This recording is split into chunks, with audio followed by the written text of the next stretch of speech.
Баршаңызға қайырлы күн. Бүгін үш қана заттан ең оңай әрі дәмді салат дайындайтын боламыз.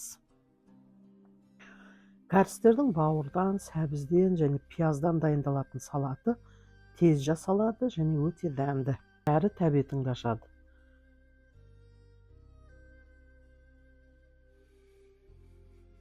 Әуелі бауырды алып, суық суға жарты сағаттай саламыз.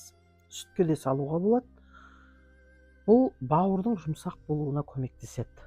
Содан соң бауырдың сыртындағы жұқа қабықшасын алып тастаған дұрыс.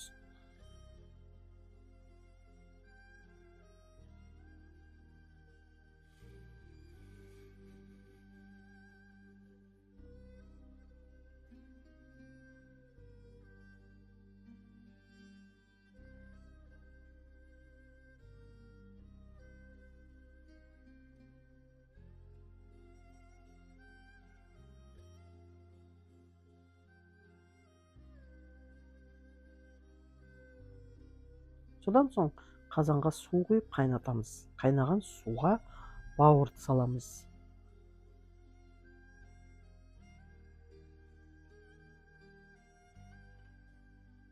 Көбігін аламыз, 20 минуттай қайнатамыз.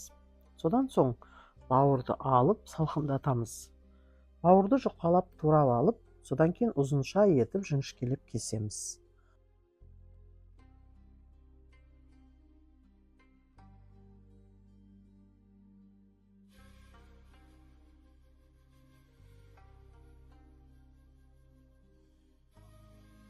Оны ыдысқа саламыз.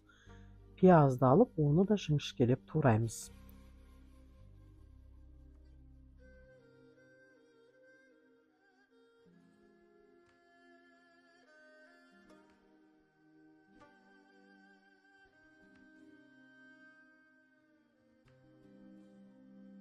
Бауырдың үстінен қосамыз.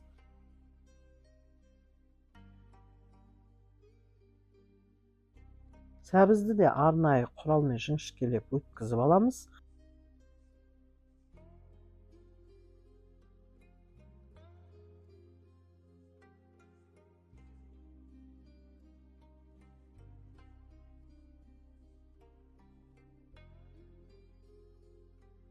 Аскөкті турап қосамыз. Қалауымызша тұз саламыз. Қызыл бұрыш қосамыз. Майды қыздырып, барлығының үстінен құямыз.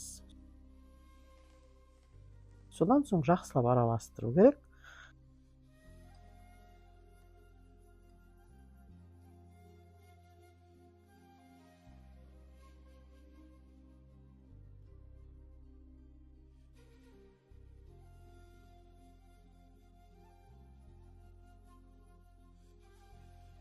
Ыдысқа салып, дастарханға ұсынуға болады. Міне достар, кәрістердің бауырдан, сәбізден, пияздан жасалған керемет дәмді салаты дайын болды. Міндетті түрде жасап көріңіздер. Видеоның соңына дейін көргендеріңізге рахмет. Каналыма жазылып лайк қоюды, комментарий жазуды ұмытпаңыздар. Келесі кездескенше аман болыңыздар.